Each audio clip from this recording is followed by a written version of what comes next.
when you talk about the spot and stalking, like, can you walk me through kind of how do you find them? How do you say they're not talking? How do you find a bull that's not going to talk? How do you even find them?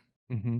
Yeah, I hunt like a lot of open terrain, but even in timbered country, like they come to these parks and these openings to feed. And so what I'm doing is I'm either echolocating or I'm using my glass. So I'm finding master vantage points or I'm finding ridge lines, and I use a mobile vantage point where I'm working up the ridge line.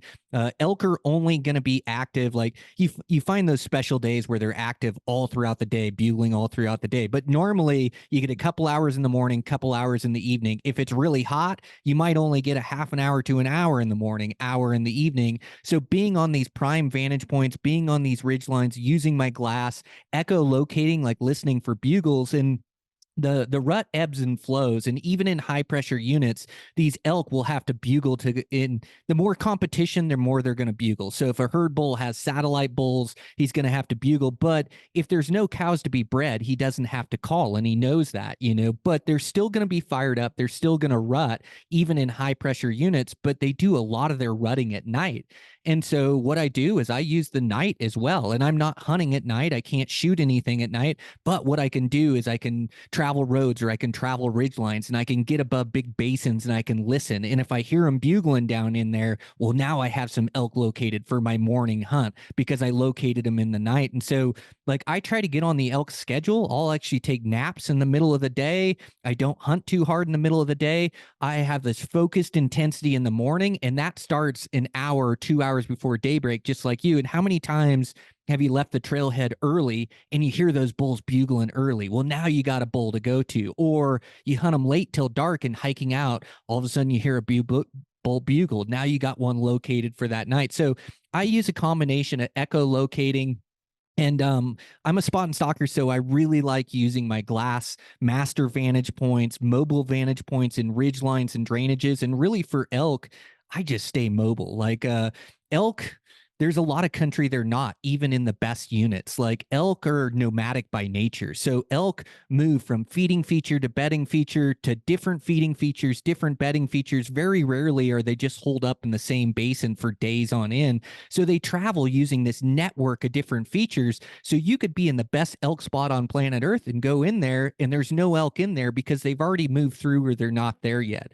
So I try to keep mobile and cover a bunch of country, just like you were doing, or how you described that 16-mile day, that 12-mile day. But I'm covering country at the right times of day to be able to hear them, to be able to see them as they're moving through those parks, as they're feeding and moving into that cover. And then once I have one located, that's when it gets fun. That's when I start playing this spot and stalk game, and it's a bit of cat and mouse. It's like I move to where the elk are, and you have to keep the element of surprise, and you have to see the elk before they see you. So I even follow them in the timber, even thick, deep, dark timber. I'll follow them. Once I hear him bugle, I can estimate, okay, he's about 300 yards. I think he's over this ridge over there. I can hurry to this next ridge line, and then I need to really slow down once I get there, and I need to look in my peripheral, my left, my right, make sure there isn't a cow standing there. I need to take a few steps, and I need to glass. I really slow down. I need to locate him, and then once I see him, then I can start to make plays. But I just take what the elk give me. I use the ungulation, the topography to move in close, but there's a lot of times I'm just shadowing the herd and I have no chance to shoot that bull because there's so many eyes. I'm just moving with them through the timber. But as they get to their bedding feature, like they start to slow down and they start to feed around, that's a good chance to move in and try to kill them.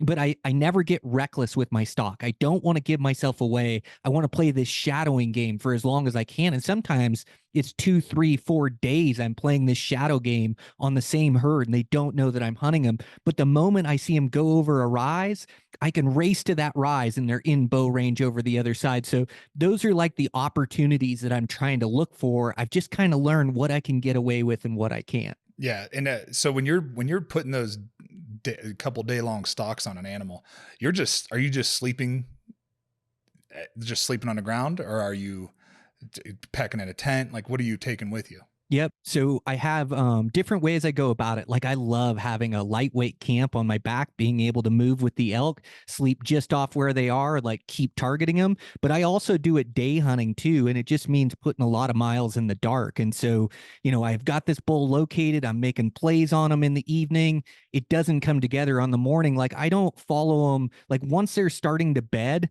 like I'll follow them into the timber when they're on their feet, but once they bed, there's so many eyeballs looking around for danger, and it's thick in there that I know I have a better chance to kill that bull, to leave him unspooked and try to kill him in the evening when he comes into that feeding feature into those parks. So during the day, if I followed a bull in the morning and I'm hiked in 10 miles or 5 miles or whatever the distance is, a lot of times, yeah, I'm just sleeping in the dirt or hanging out in the dirt for all day long for that evening play when they're back on their feet, they're back bugling, they're back moving. I don't kill them that evening. Like great if I can sleep there, if I've got my camp with me, if I've got like a little bivy camp set up to where my wind isn't going to drift to them and then I'm on them in the morning. Or if I'm day hunting, it's just hiking out in the dark and then hiking back in the dark to be at that exact same spot in the morning to target that bull again for another all day hunt. So yeah, it kind of depends on what I have with me and if I'm day hunting or whether I'm backpack hunting. But I do like the day hunting approach because you can move a lot of country lightweight, and then you end up putting on a bunch of miles because you're back and forth in the dark to get to those locations. But if there aren't elk there or I don't find them, it's easy. I'm mobile. I can move and go to a different trailhead, different spot, dive in there until I can find elk. So that's part of that being mobile. But yeah, different techniques depending on where I'm hunting and what I have with me. Yeah, that's a really cool approach.